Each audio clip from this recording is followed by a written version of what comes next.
Welcome everyone to the Community Builders Forum. This is the monthly webinar series by the Fellowship for Intentional Communities, live for members and recorded for public consumption. My name is Sky Blue. I'm the Executive Director of the FIC. This month's topic is Landing Your Community, the practical and spiritual aspects of real estate for intentional communities. So I'm going to introduce Cassandra Ferrera, our guest speaker, and the topic a little bit. Cassandra will give us about a 30-minute or so presentation, and then we'll have time for Q&A after that. As most of you already heard, there are chat and Q&A functions that you can use to write questions or comments while Cassandra is presenting. We're going to let her go through her presentation and then pick those up when she's done with that. So you can use those forms as a way to kind of keep track of or record questions that come up for you. And then also at the when we get to the Q&A session, there will also be an opportunity for you to ask questions live of Cassandra. I can promote you to a panelist so that you can join the conversation live. With that, so what we've got today is Cassandra Ferrera here, our guest presenter and our pioneer in the field of cooperative real estate, who has been working with all sorts of different groups and others to land their communities and their dreams and aspirations and everything that they want to do for a long time now. Cassandra's going to address the very practical aspects of finding community, working with real estate agents, dealing with zoning, and she'll also share about the spiritual aspects of having a profound relationship with the land, so that it's not just this monetary financial transaction, but it's about the relationships there too. The webinar will be helpful. This is going to be helpful in groups seeking to create intentional communities and hold pieces of insight for what does landed mean.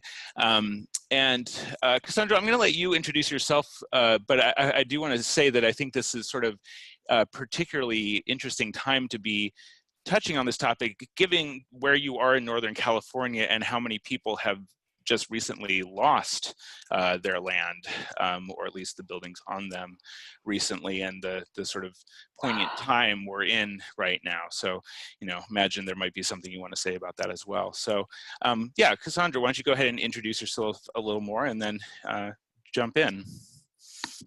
All right, thank you, Sky. Thanks for the introduction. And I'm going to repeat a little bit, but I will speak right away to the fact that it is very intense. We are miles away from where the fires have been raging and are now finally getting contained. And in terms of the question of the impact of this tremendous loss of homes, we're certainly hoping that our newly formed community land trust can be of service, and that the county and cities will be open to rebuilding in more sustainable ways, and hopefully we'll be able to serve that process. But that's yet to be seen. But right now it's a big triage, there's a big scramble to take care of the thousands that have been displaced. So here I am in west and sort of wetter part of Sonoma County than those fires. I've been real estate here in Sonoma County for 12 years, which is also about the same length of time that I've lived in intentional community. I was one of those folks who got the community vision early in my 20s and knew that my life would be guided by that vision. But I had no clue that I would be braving what I call the belly of the beast of real estate in order to serve that vision. But I have been braving it, and it has been hugely satisfying to bring my deep commitment to cooperative stewardship into the practice of real estate.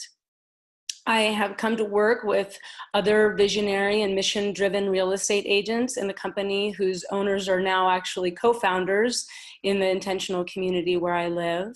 And the company is called Green Key Real Estate. And I've had the honor of consulting with countless groups over the years and helping to land over a dozen communities of various shapes and sizes in Sonoma and Mendocino counties.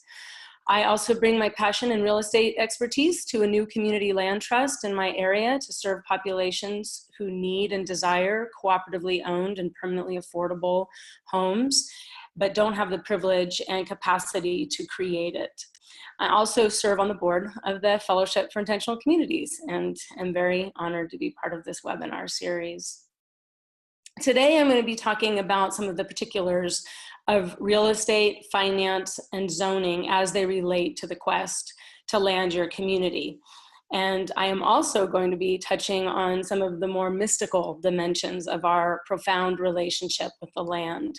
This aspect of my work has been growing over time, and I have been having more courage to bring this forward, and I think it's been really met well by my clients, and my clients are also bringing it forward as well. I'm going to speak to these spiritual aspects first, and then we'll be spending the majority of the time going into the nuts and bolts, as I'm sure lots of you are really interested in as well. So more and more intentional community seekers are realizing that that healing the forces that divide us in the dominant Western culture is not just about healing human relationships. It is very much about healing our relationship with the earth and the ecosystems in which we dwell. And I find this to be a very powerful dimension of the work and not to be underestimated. Engaging with the spirit of the land is just as important to how you obtain your financing and negotiate your real estate transaction. It is all connected. After the money is raised and the deal is done, there you are with your place.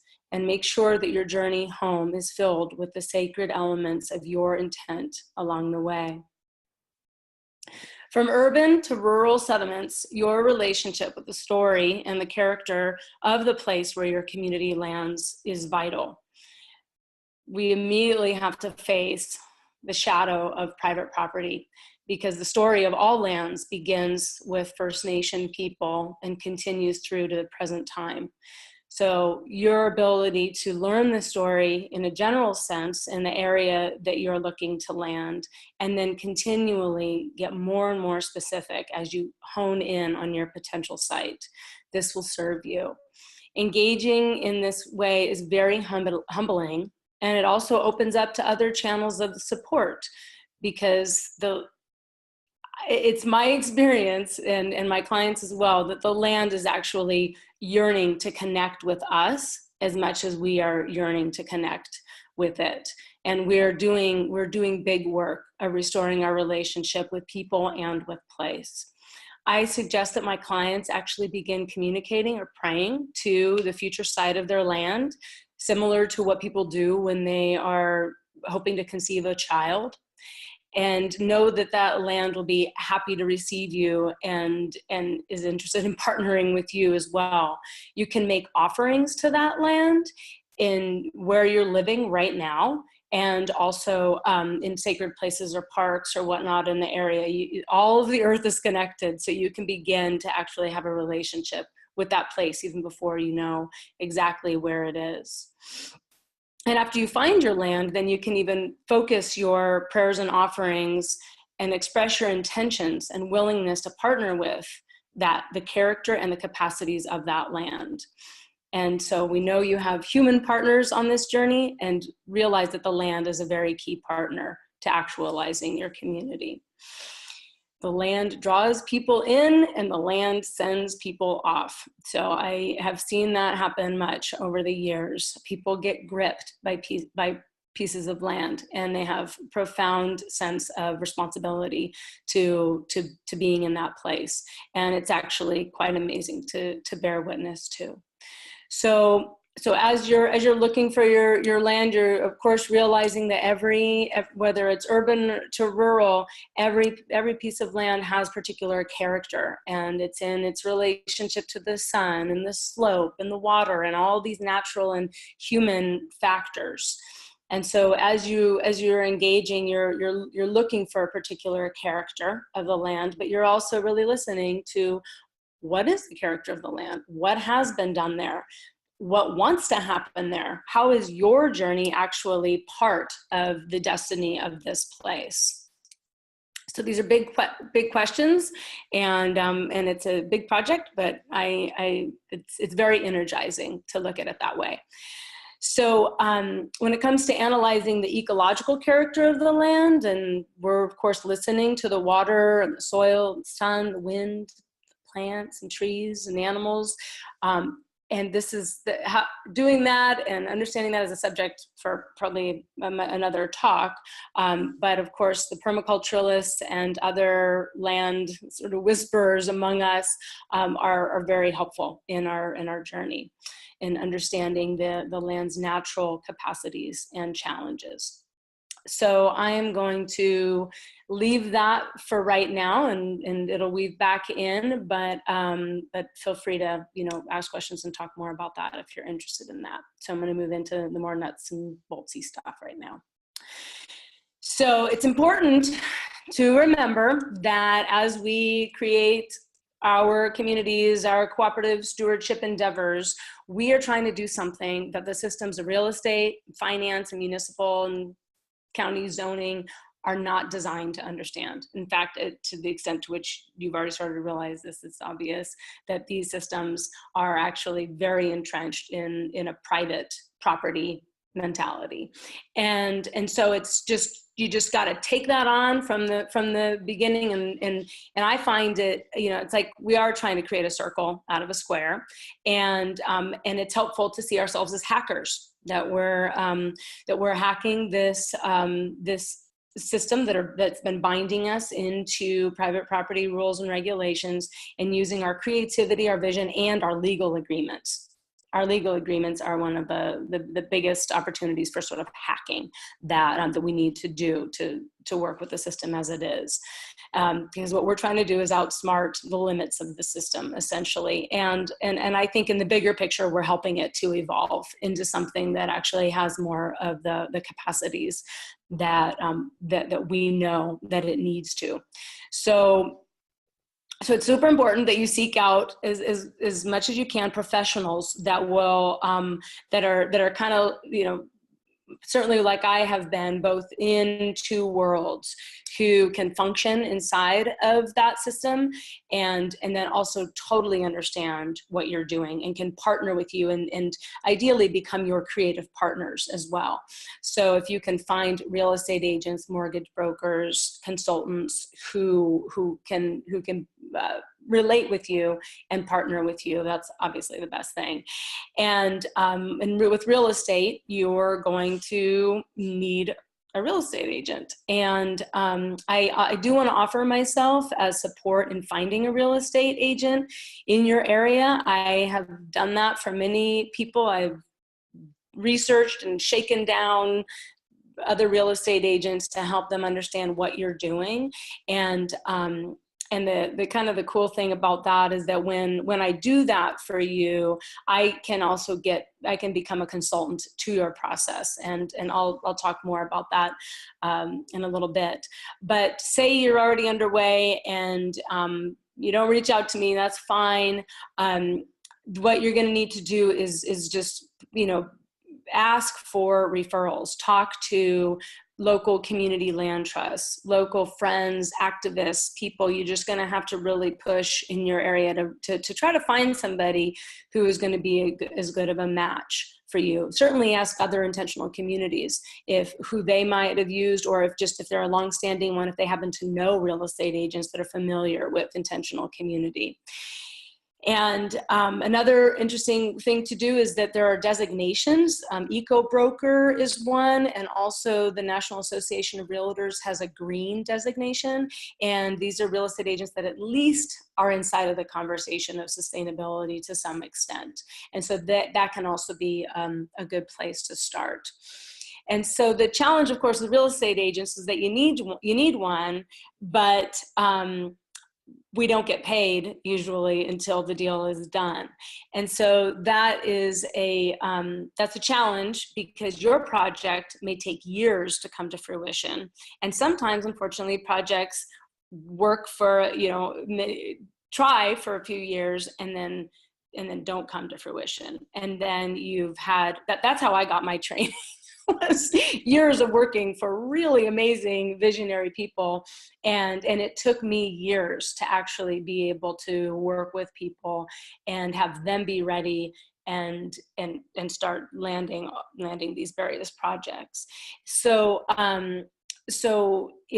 I feel like the movement is very much growing, and people are more serious now and sophisticated. Groups of people are becoming much more sophisticated. So there's more of a rapidity to these projects actually settling that I'm seeing.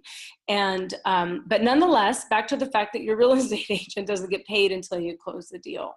And so you're going to need one that really believes in your project, and that you sort of meter their engagement. You may say, hey, this is going to take a while, so we're only going to call upon you, once in a while to show us a project, and we're working with our consultants to get there. And so for those of you who want to talk more about that, let's talk about that in the Q&A section, because I do offer a consulting program to where all the investment that you make in my consulting, if we work together in finding your real estate agent, then I will credit all of that to you at your closing costs, because it's important to have people translating inside of there. So let's see. So there's a piece around real estate, and then we can talk more about that if you want, but there's also finance. And obviously that's a huge piece of how you're working with your real estate agent.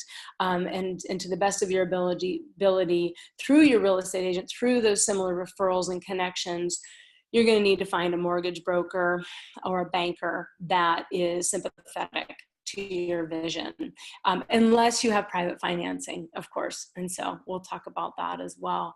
And it is definitely harder than finding a real estate agent, finding a conventional lender. You're going to get the best rates with conventional financing, and it is possible to find banks that are dedicated to social and ecological causes. We have one here in San Francisco called New Resource Bank, and they have a mission to support restorative projects. And so maybe there's a bank in your area as well, or perhaps New Resource Bank could be a resource for you. Local banks are also a good avenue to try, because they understand the character of the land. You can have a more personal relationship with them. And of course, it's always good to support local banks. And you can usually get actually an in-person meeting with a manager. So you guys should go in and talk with people. Now, these people are going to expect you to have spreadsheets, analysis of your business plan, the way this is all going to work out. So you really, having a business plan is a very huge part of taking your project super seriously, and also getting financing. And let's see, in California, if your project is over 4 units, and I'm not sure what this regulation is in other states, you might qualify for a commercial loan. And that can be a real great benefit, because the commercial loans, even though that you might pay a little more in interest rate, they also, you can use, if there's pre-existing buildings that you can gather your own rent, what you're paying yourself to live there, you can actually use that to qualify for the loan. That's what we did in the community that I live in. And let's see. So most groups are forming an LLC. And the bonus about LLCs, and that I think is really spectacular, is that they're super great for communities, not only in the acquisition of land, but also in the holding title to land. And LLCs allow you to have different amounts of shares, so you can deal with the different economic disparity that you probably have within your group.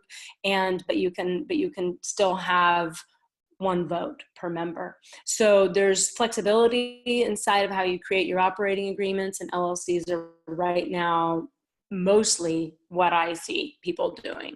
And the great news is that banks, LLC is the thing that bank recognizes. So it's like speaking a language that, that makes sense to them. Now with your LLC, you still have to prove your loanability. And so what I call fronting is what you're going to need to start to do with your group, is that you assess amongst you. And of course, part of forming your community is getting really transparent about your finances and your debt and your loanability and all that stuff. And so you kind of go, okay, who amongst us looks the best on paper? And that is who you send forward out of your group to essentially qualify your LLC for a loan. And so that's the strategy that I'm watching people do, because you can have a smaller group of people that look good on paper, go through that process, and then afterwards the rest of you all can get in that LLC. I call that the bottleneck of acquisition, but I'll talk about that in just a little bit. As for private funding, I'm noticing that my clients are able to bring quite a bit of friendly money to the table, and this shows up in the way of friends, family members who believe in the project, and also investors who are really wanting to do social and ecological impact investing. And you can find foundations, like in San Francisco, the one that is really helping folks around here is called the RSF, or Rudolf Steiner Foundation. So there are probably many other foundation organizations that are actually interested in the kind of project that you're doing, especially if you have if you have a mission that's beyond just creating a village for you to live in. If your community is going to be of service. So, but in order to get that money, it's sort of beyond a business plan. You're definitely going to need a business plan, and you're also going to need what's called a prospectus, and that's about a 10-page presentation paper that you use to raise funds for your community. And okay, and then there's also the reality that a lot of your funding can come from within your group if one or two of your team has significant access to resources. And to the greatest extent possible, you're going to want to set this up as a loan from, so that they wear different hats, because if you don't do it like that, then the liability and the sort of social power that starts to aggregate with the people who have the most money is just it's just a thing, and it starts to happen. And so it's a really big way that people get over the finish line in a lot of projects. And it's something that really, it's another hack. It's like an internal legal hack that we have to do amongst ourselves. And of course, with a plan to equalize that playing field over time. So let's see, and that's where lawyers are our friends. And luckily, the cooperative movement has been really well matched by cooperative attorneys right now. And hopefully you can get one of the folks from the Sustainable Economies Law Center on a webinar maybe soon, because here in California, we have what's called SELC. I just said the Sustainable Economies Law Center, and their website is selc.org, and they have a ton of resources there. And so again, lawyers are our friends. They join our team. They're creative partners in our project.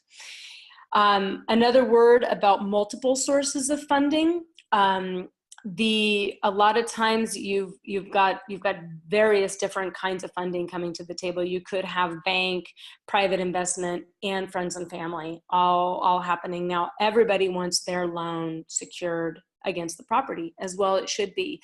But the way that foreclosure laws run, the person or entity in the first position has much greater financial protection.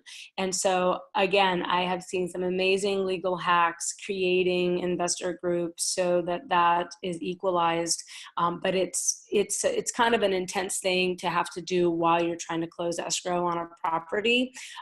So I'm planting those seeds because it comes up up a lot. You know, your aunt is like suddenly willing to pinch hit and throw in that extra chunk at the end, but she doesn't want to be second or third, understandably. So you need to think through these kinds of things. So I already said all that good stuff about legal. So now I'm going to go into zoning. And this is another area where you're going to need to seek out a really great local consultant. Your real estate agent should have somebody that they can recommend. Usually it's somebody who used to work for the county or city and is now retired, and they totally know all the ins and outs, but they don't have any obligation to the county or city anymore. And so those are like godsends. And as you get more rural and density is more restricted, then you're really going to be needing to get creative. I already got a question from one of you guys emailed, and hopefully this will help you. So most counties and cities have zoning databases. So you sort of need to just, even before you found your place, start doing your research. What kind of zoning is going to be the best kind of zoning for what we desire to do? And so do that research online. You can walk right into the city and county offices in most cases and ask to speak with a planner, but I would suggest doing a bunch of your research before you actually do that, because you're not going to want to go in there and start kind of pie in the sky dreaming what you might want to do, because when you actually are then wanting to get permits for what you're doing, who knows what planner you're going to get, and you may get the same planner, and you want to just so first impressions are actually really important, and you want to just, you know, do that research and have a great attitude. Don't see these people in an adversarial position, even though they may act that way, which unfortunately they're sort of sometimes geared to. But remember, they did not make the rules usually that they're enforcing. And so you kind of, without being condescending, you got to go in there and go, hey, I don't want to make your job easier. I don't want to make your job harder. I want to make it easier. I've done all this homework. I've got some questions. And you never know, your visionary project may actually be helpful to the city or county in reaching some of their affordable housing or ecological restoration goals. So if you know that ahead of time and you said, this is how our project is going to act to help, then that's also greasing the wheels in a really positive direction. And again, this is another area where you might want to front, where you sort of take your group and you say, okay, whose mind and sort of social skills work the best in this environment? Send those people into the county and have them be cultivating the relationship. So, and again, the advantage of hiring a consultant is that you'll be able to speak totally frankly with that consultant. You're not sitting there, you can ask all the stupid questions. They're not stupid to the consultant. So, so go on, you know, and find that consultant. Let's see. Usually in zoning designations, they'll tell you what you can do without a permit, what you need a zoning permit to do, what you need what's called a conditional, in our area, a conditional use permit. So there's different levels. There's like the thing you can do just by submitting paperwork. In our area, you can do farm stays just by filling out the paperwork. And then there's a next level of you need to get a conditional use permit. And then that is usually at least a year process and very expensive. And that's if you are wanting to have people on your property for education, entertainment, guest accommodations, that kind of stuff. And then of course there's the actual variance. There's changing a zoning variance, which is hard to do in most counties. And so I'm not saying don't do it, because we kind of need vanguard people helping change the rules, but know that you're taking on a really big process, and generally, you know, going to be having to present in front of the board of supervisors, et cetera, depending upon the scale of your project. So many agencies have like a pre-application. So once you've discovered the piece of land you really want to do this on, if you do have a big project that's going to require, you know, all sorts of permits and whatnot, you're going to want to see if your county or city offers that, because then you'll get to understand what questions, what hoops they're going to make you jump through before you actually close on your deal. Rural projects, of course, are very restrictive when it comes to housing density, and this is usually a good thing because it keeps developers from developing. However, when you're trying to develop your ecologically sustainable community, you're still a developer. And so you have to navigate this. And most rural properties, like of a certain size here in Sonoma County, it's 2 acres. You can have a main house, a second dwelling of a limited size, and a guest house. And as long as you have the water, and septic systems are the really big thing in rural settings. And so as long as you have space for all of that, so you need to find out what those rules are in the county that you're looking for property. And sometimes there's other weird zoning restrictions that they throw in there, and you need to know. So that's how you're analyzing the property. And as far as septic, we are definitely in the dark ages still around the use of composting toilets and other more ecological septic solutions. And so, there are people whose projects are actually intentional communities who are working with the county to change those rules. So again, depends on the route that you want to take. So with the way that all these restrictions exist, then you're really looking for properties that are special, that have pre-existing entitlements, maybe parcels right next to each other or parcels that maybe haven't been fully subdivided yet. You're going to pay more for that because developers like that stuff. But that's going to give you the greater density. And then there's these unique zonings that exist because an old timber mill used to be on that property, or an old water. I'm thinking of one property in particular. There's this zoning I didn't even know about, and so your journey might take you into these kinds of places, which is actually ideal because most of the big projects that I've worked with have special zonings from some past use, and so it goes back to the story and the character and the history of your place, and so they have structures that have been grandfathered in before it was unpermitted, or like I said, a special zoning that allows for more development, or a conditional use permit or the equivalent in your county that is already in place, like a school, like a summer camp for kids or something like that, or a campground. So those kind of things are invaluable to the kind of density that you're looking for. And another loophole that people use is a seasonal or year-round farm worker housing. But to get this and other sort of ag exemptions, your project really needs to prove up a large extent of agriculture or animal involvement. So you need to have X number of goats or X number of cows, et cetera, X number of acres dedicated. They regulate that stuff. But if that's your dream, then that can be very helpful to you.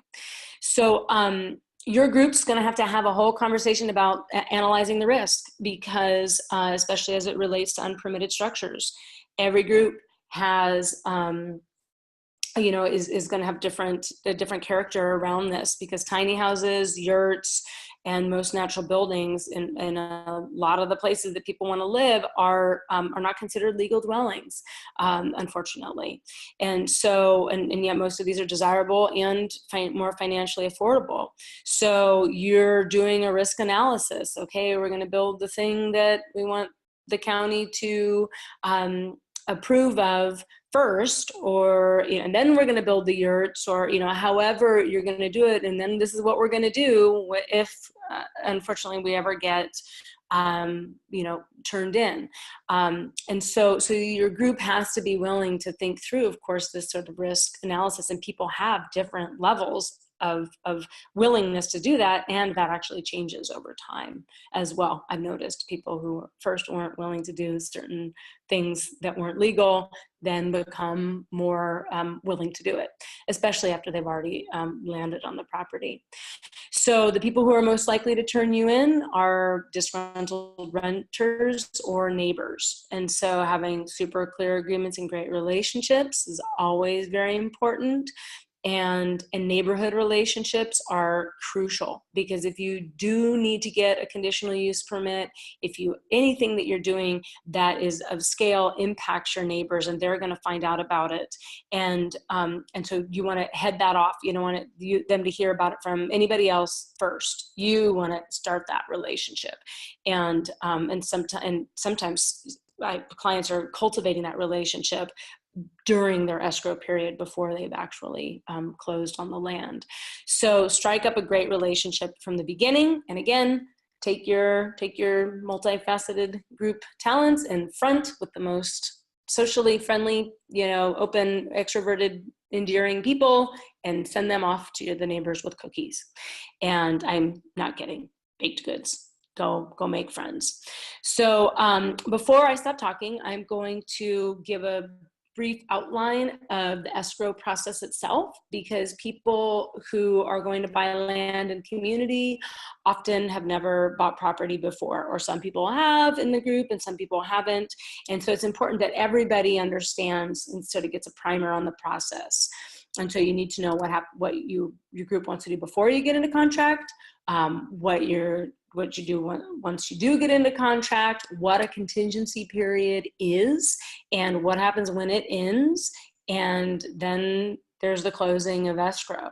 So let me just also, on a terminology level, when you make an offer on a property and you get it, if it gets accepted, it's in contract or it is in escrow. So those two are synonymous when people say it's under contract or in escrow. It means you're in the process of buying this place. And so what you want to do before you get into contract. And before you want to get your finances, as you want to hit, I find groups so much want to talk about all the visionary stuff and what they're going to do and how awesome it's going to be. And that is great. That is lubricant that keeps, you energized through all the hard stuff. But soon you need to go into financial disclosure with each other, and you need to figure out what is your actual buying capacity.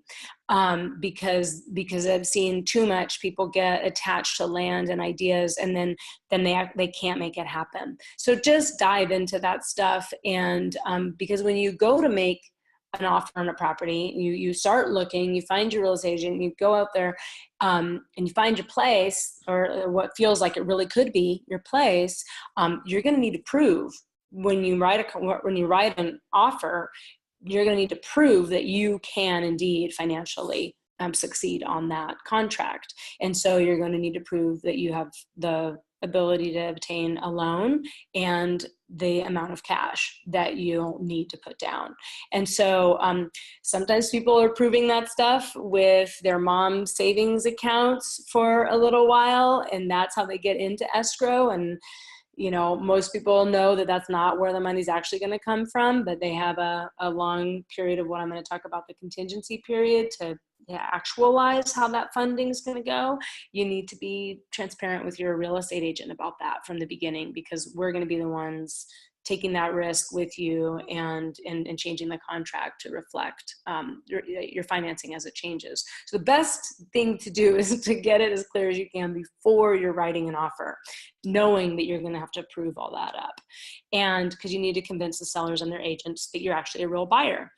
And then before you get into contract, but you've met your property, and assuming you have some time, if there's other people who are wanting to make offers on that property, you may just have to act super fast. But if you have some time and you feel like you can do it, you can go ahead and go pull all the files from the county or the city on that property. A lot of it is a matter of public record, and you can find out what the permit history is, and you can find out, all sorts of things that by going in and asking for a full document release on that.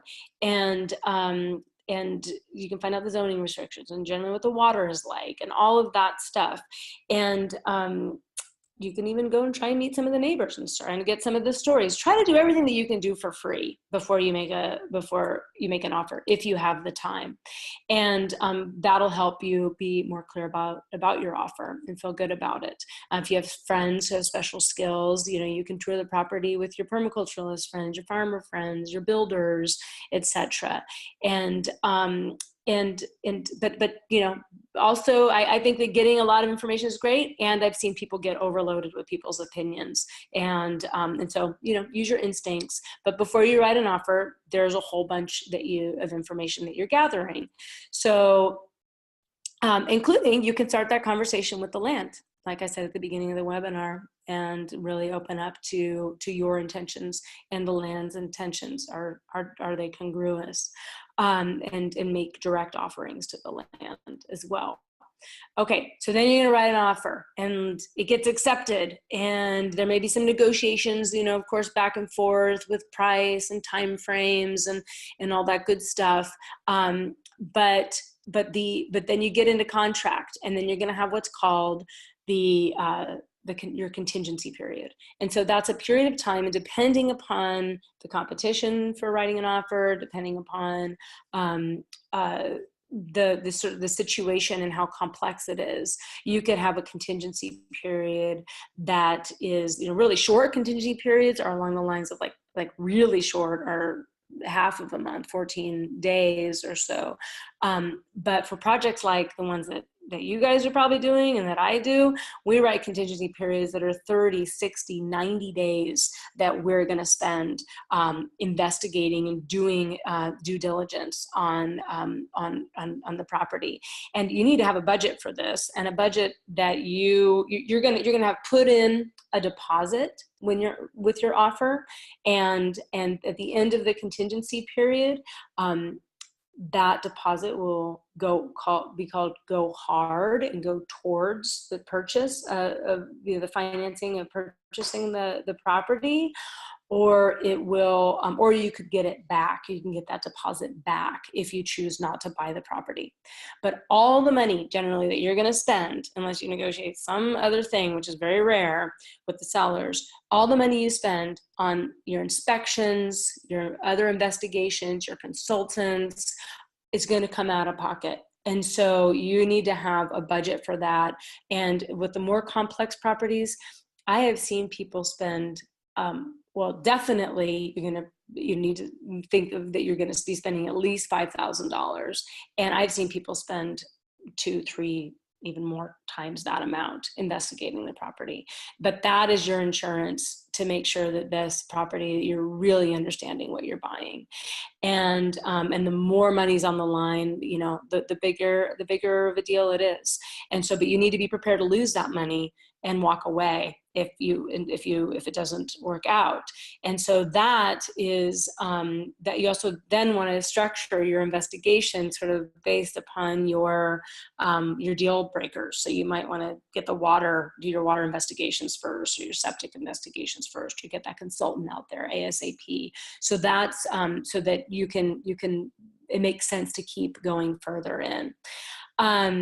Let's see. So at the end of that contingency period, now that is the big kahuna moment. It's sort of the do or die moment. And you may have discovered a bunch of stuff during your contingency period.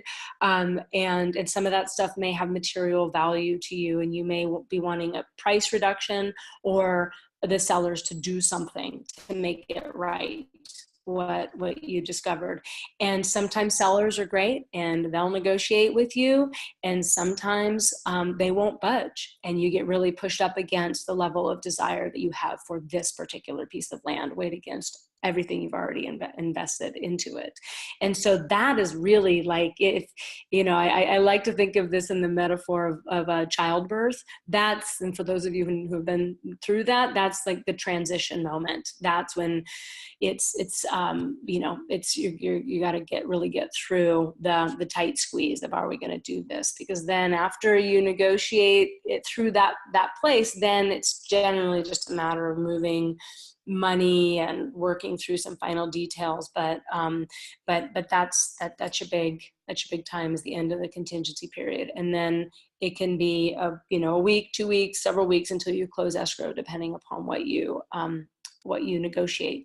And then after you close escrow, the property is now moves into the title of your name, of your entity, your LLC, your group.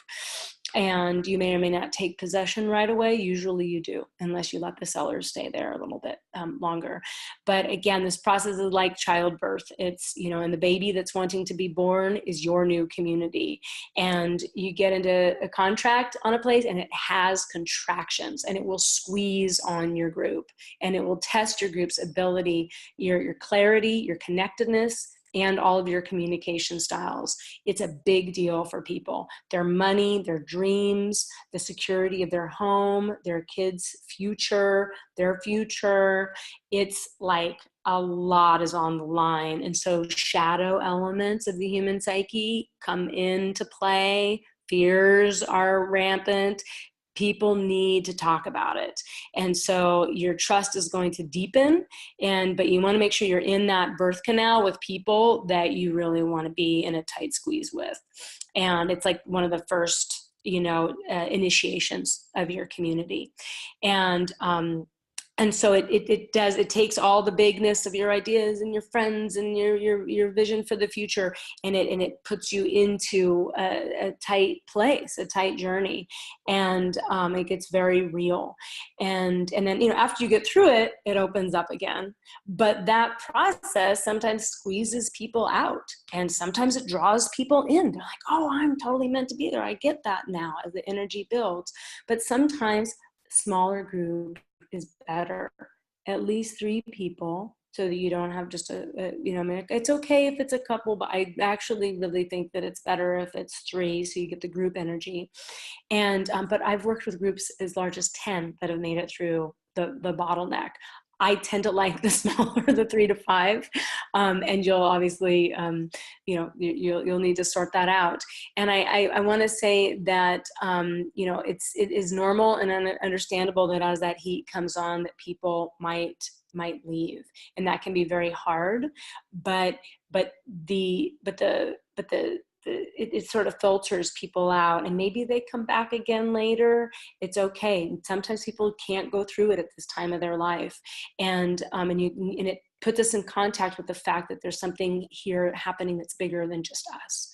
And there's this community, there's this vision, there's this regenerative future that's being born through us, and we're vision keepers for that. And so knowing that you're stewards of that, and that people are going to come, the land is going to pull people in, and it's a process that you need to trust as much as you can. And how you go through that is also a cultural piece, and it shapes your culture, and it's in your community building process. So I'm going to wrap up my talk here. Thanks for listening to me just share hopefully some good stuff for your journey. And I also am, as I said, involved in community land trust. And so if there's people who are interested in that model, which is totally different approach, but super viable, we can talk about that or put that as a future webinar. But I'm gonna stop talking right now, and hopefully we got some questions. Thanks, Guy. That was great, Cassandra. Thanks so much. You packed a lot in there, and I feel like you did a great job of there's so much possibility, and there's so much that's just so real about this. So thank you for really capturing both of that and kind of bringing it into this very human realm. So yeah, getting into Q&A. We've got the chat function that you can use to ask questions. We have an actual Q&A function. If you scroll down to the bottom of your screen, you should see the Q&A function. And then you can also actually ask a live question. And by me promoting you to a panelist so that you can be seen and heard, like Cassandra and I think you might be able to have the option to not be seen, but be aware you might end up on camera. You over by your name, if you click on participants down at the bottom of your screen, you should see the list pop up. If you find yourself, there should be a way that you can raise your hand, and that will let me know that you would like to ask a question live. Or in the chat, just write, I would like to ask a question, and I'll promote you to a panelist that way. To start off, we do have a question from Mike in the chat from earlier so that we can go ahead and start with, which is advice if we are the first community in our state, no one to ask. So yeah, what if you're in an area where there just isn't anyone who is at all familiar with what it is that you're trying to do? Yeah, I think it's both I can see the pressure of that, and also maybe the blessing of that, Maikwe. And let me think about that. I wonder if there's any translation, if there's any if there's any other types of projects that would go by another name.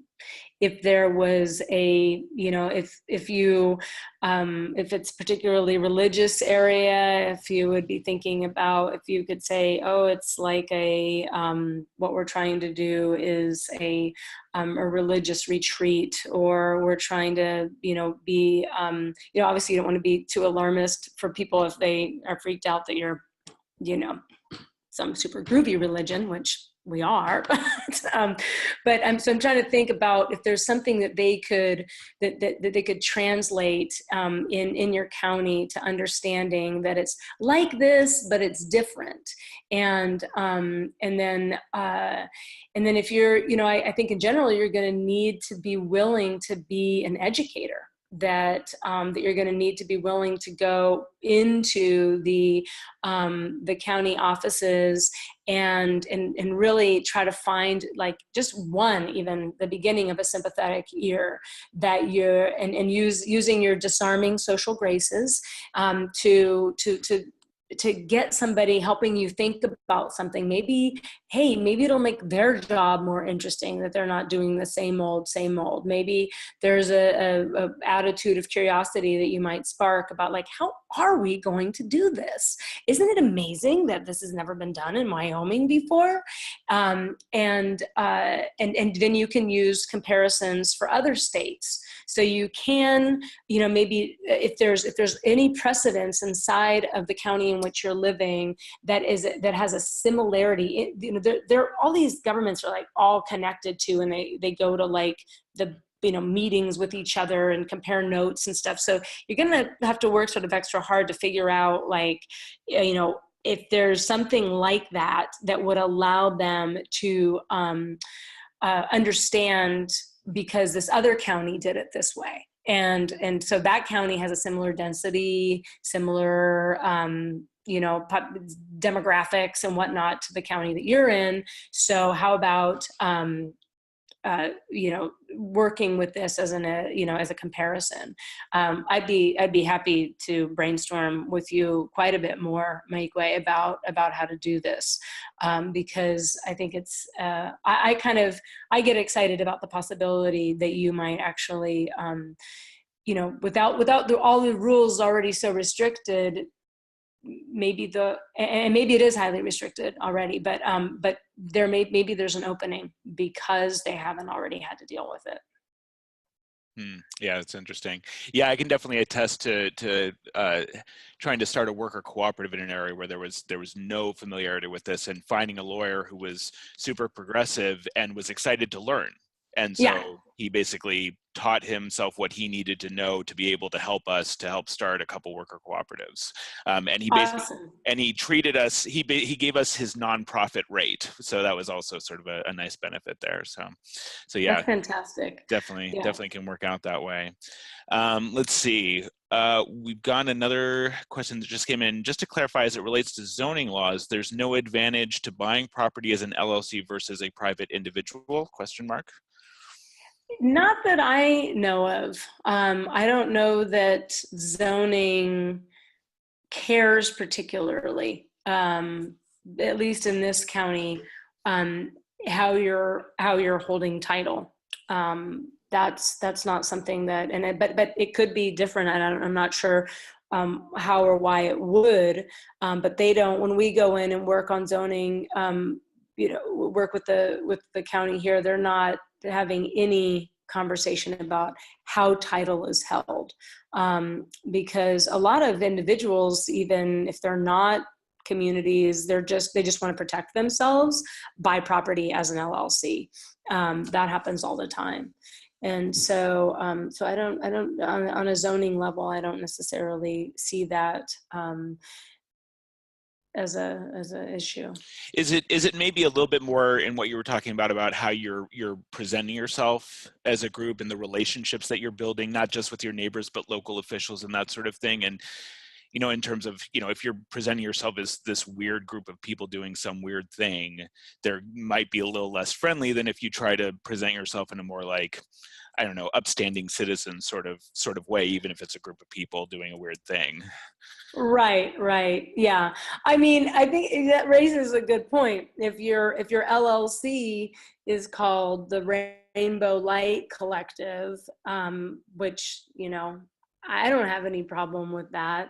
But if that's what you're going into the county with, and then, it's on all of your applications and it's, everything, you may be actually providing yourself with an extra stumbling block, because then you're having to have the people who aren't used to that kind of language having to constantly process your the way that you're projecting your identity. Mm-hmm. And so, it's been interesting in my life, and in earlier times of my life, I've been more like, screw that, we're going to be who we are, and as I've gotten older, I'm like, actually, we're going to be Jedis about this, and sort of do this is not the droids you're looking for, kind of like working with it, because, it's we're dealing with a system that has huge biases.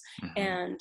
And we need to outsmart it. And so I think that, if you have an LLC that, like, we named our LLC Community Land Ventures because it sort of was broad enough and didn't, not flowery, and it had sort of ventures, I don't know. And so then our bank, deals with Community Land Ventures LLC, and so it's like what you name yourself out into the larger community and how you project your identity doesn't have to be the exact same name as your LLC.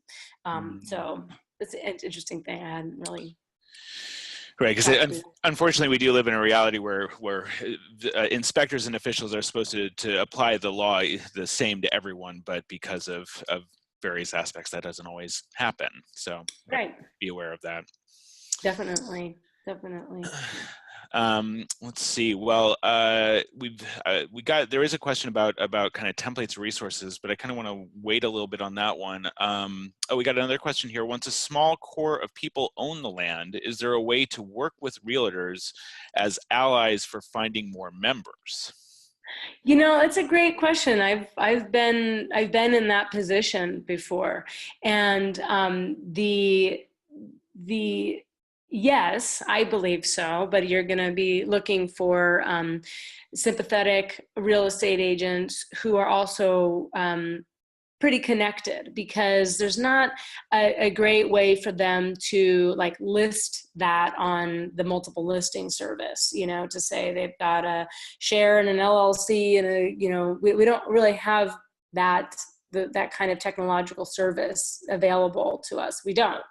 And except through Craigslist. So say you're advertising on your website, you're looking for new members, you're advertising on Craigslist, you're putting the word out there, your real estate agent, like if it was me, is constantly working with community people.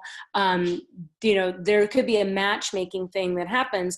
If your real estate agent, you want to motivate, there's the financial motivation piece. So you basically may want to offer that real estate agent a finder's fee or a matchmaker's fee or something, so that they are handing over somebody who may have bought you know, a single family home through them, but now they're not going to get that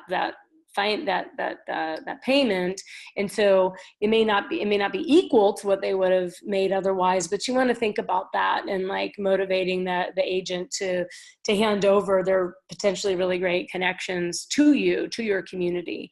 But I think that so I think yes, you can put out the APB to the to the local agents, but again, mostly through, I think, word of mouth, and friendly channels, and then once you find the potential new member, I don't really know that there's the real estate agent can go through the rest. Like that's your membership process, and then that's your legal agreements, and that's your attorney teammate that's helping you matriculate that person into your community.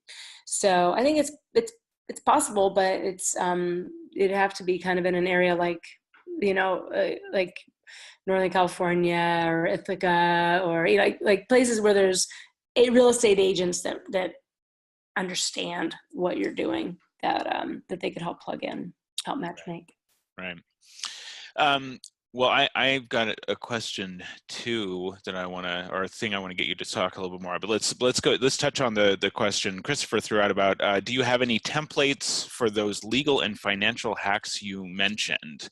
And I'll chime in just real quick and say there is the Co-Housing Legal Toolkit, which is a document which you can find on in the bookstore on icu.org, which goes through a lot of similar sort of stuff and gives ideas, and it's just like a good sort of guide for the kinds of questions that you need to be asking. And it's it's somewhat oriented towards co-housing as a model, but so much of it is applicable to just about any kind of model you're looking at. And it was put together by Janelle Orsi, who is the founder of the Sustainable Economies Law Center that Cassandra mentioned earlier. And just to clarify, because I've run into this, their website is actually theselc.org. Oh. It's THESELC.org. Okay. Maybe it's the other way. One of those will work, or just search for the Sustainable Economies Law Center. But definitely shout out for them. They're doing really great work. And Christopher is telling us that the Co-Housing Legal Toolkit is free on the bookstore, and there is a link in the chat down there. Thanks, Christopher, for that. So other templates or particular resources that you would recommend, Cassandra? I used to recommend a course that Occidental Arts and Ecology Center had called the Starting and Sustaining Intentional Communities, in which they share a lot of the legal and financial hacks that they have used. And so unfortunately that class isn't offered anymore, and we are hoping to get more of that content available to people again. And right now it's more, unfortunately, it's I don't know if the word is proprietary. Like, people tend to, because they have these legal agreements that they've hashed out through like dozens and dozens of hours with their community, and it's like so specific to their circumstance, but it is helpful to others. But I think that it's less about it being proprietary as it is better to have it contextualized. Like, if you just like share what OAEC, if they just put out their their spreadsheets for how they level the playing field financially, they are without telling the whole story. I think it out in the World Wide Web, it can kind of get a little bit distorted. And so I think there's a great need for more templates, though, and I think that there are because there is a lot of there's a lot of sharing, but there is a lot of inventing the wheel happening right now. And I'd like to see, I would dedicate some time to sifting through and creating some templates. There's some kind of simple stuff that can just be like relative to some issues relative to buy-in, buy-out, and capital accounts and whatnot that are pretty transferable from group to group. So unfortunately, the answer is not yet. Well, we're working on it. Yeah, I We're mean, working on it. part of the issue here is that so much of it is not only state by state, but it's like county by county, city by city. I mean, there was one group I was working with who had property right on the line between the city and the county, and I think they were technically in the county, and they were like debating, should we have the city annex us because of different Sure. regulations between the city and the county, and we're like wearing the pros and cons, weighing them, and it was like, it was just like but they did happen to be on the border, and so they had to figure out, okay, well, which one is better, because they were so different, even though it Yeah. was like they weren't actually going to move, but it was just where the line was. Yeah. Yeah. Yeah, totally. It is very site specific, and it's a both and I think that there are lots of great templates for sort of maybe more of our operating agreements with Right. each other than maybe the zoning stuff. And I see Make's comment about a county by county database. I think is, will be amazing when we can have that kind of information for doing the big policy work that we essentially need to do to keep pushing forward with it not being so difficult to be to be offering solutions to affordable housing and regenerating ecosystems, which most intentional communities are doing, and more or less, and regenerating neighborhoods, and all sorts of really amazing social and ecological functions we're playing, and it's unfortunately quite an uphill battle to be able to be those change agents that we are. Yeah, definitely. Yeah, I mean, kind of along those lines. I mean, the thing I wanted to get you to maybe say a little bit more about, there are two things that you talked about that are definitely sort of connected in my mind. One is you talked about how having some kind of a service orientation or mission driven, more of that sort of aspect of what you're trying to do, the way that can open up funding options. Mm-hmm. And so, regardless of like, whether, I mean, I think we're advocating for groups to not just create nice little places for them to live, but to take the basic principles of what we're trying to do with intentional communities and have it impact in a larger way. So finding some service that you can do that helps manifest that, it's a good thing in itself, and it actually does open up funding options. So there's sort of an interesting thing there. And then the other Yeah. thing you talked about was the whole thing of the way I think about it is decoupling investment from power in the Mm-hmm. group, like really making sure that differing levels of investment don't lead to a power imbalance amongst the Yeah. people, and how much what we're starting to work with, you've kind of touched on, is this whole the whole sort of social contract element beyond what is legally recognized, and that we really need to take that seriously, in part because the legal establishment doesn't take it seriously. So I'm curious to hear more of your thoughts about all of that stuff. Okay. Yeah, the piece that I started about connecting with the land and really seeing the land as your partner. I feel like there's kind of a like a vertical axis, in a sense. There's like the vision of what you see, and the vision of the future that we're seeking to create, and then there's this like the land beneath us that's really needing to be healed. I mean, look at these firestorms and hurricanes, and like out of balance. The world is deeply out of balance right now. And so the when you're getting together, so that's sort of like, I see that almost vertically, and like in the horizontal axis, you got all your relationships with people, and then you've banded together with this small group of people, and you share enough of that mission, and you share enough of the relationship to the earth, that you're like, okay, we're going to do this. And it's going to grow you up. It's going to like push, like I said, it's going to like push and act on you in really important ways. And if you don't have a mission, if you don't have some kind of like visionary axis running through you, then it's going to be so much more common for you to get caught up in the human drama, because we're just so like needing to grow up, right? We're so still full of shadow projections and power dynamics and stuff about our inner children that haven't grown up yet. And, it's like all this is like at play. And like, but if you can continue to anchor into a vision or a mission, and you're like, okay, whoa, that was intense, and we're going to keep doing that with each other, but we're not just doing it so that we can like feel comfortable over dinner. Like, we're doing it because we're actually trying to heal the fabric of human relationships as a positive presence on the planet.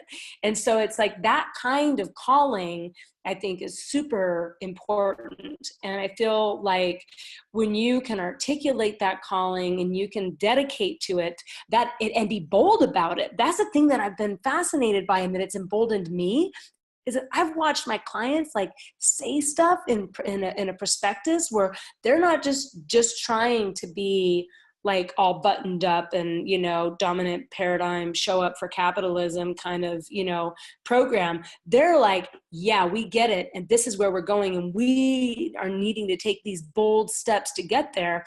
And I'm noticing that like private money investors, like as long as that's still got a good thinking and good like financial, education behind it and a good plan, and they can sort of poke at it and whatnot, they're inspired. They're like, yeah, you're right. The world is going to hell in a handbasket, and we do need people to put their own creativity and their lives on the line to figure out some other solutions. So I'm going to get behind your project. I'm like, awesome, great. So it's not about being, the naive, but it's about being like really about what you're about and being willing to put it forward. People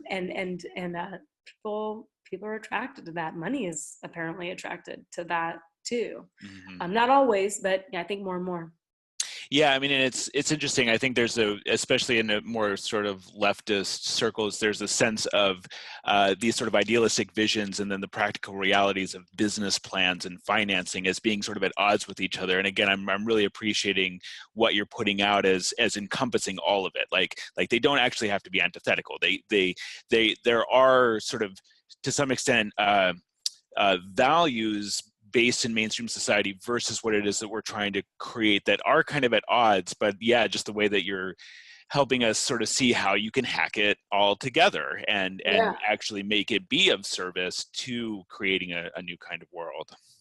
Totally. And it's I can get all excited when I see really cool stuff happen, and it's hard, we're like pushing a refrigerator uphill. And so it's not like it's always, like that, but it's happening. And I definitely appreciate what you're saying. And I do believe it's true that we have to sort of bridge things that seem like they're opposed, because like a good business plan, mm-hmm. with a visionary, intentional community, and realize that actually that's if somebody's co-opting your idea about what a good business plan is and making that like some patriarchal grown-up bad thing, like no, repossess it, take it back. Your business plan is your friend, and don't be afraid, and take it on. Yeah, I don't know. Did you also brought up, did you want to talk any more about that? You also brought up the piece about the income disparity, which is connected to what we're talking about too. I mean, if you want to, I think we've touched on all the questions that we've got at this point. I think we're about ready to wrap up. So I would say, at this point, any final comments from you? Anything you want to add before we wrap up, and then we can end. Well, it's been so enjoyable. Thanks for inviting me and letting me kind of, go through that process of creating a half an hour or so of a thought stream of what I hope will be helpful to people. Mm-hmm. And I'm obviously passionate about this, and thrilled to be connected with you and with all of these people that I hope either who watch who have been here now, or who will watch this in the future. I hope people know that they've allies in us as the FIC, and definitely if there's anything that I can do for people, and I hope they'll reach out to me. So Right. thanks so Right. much.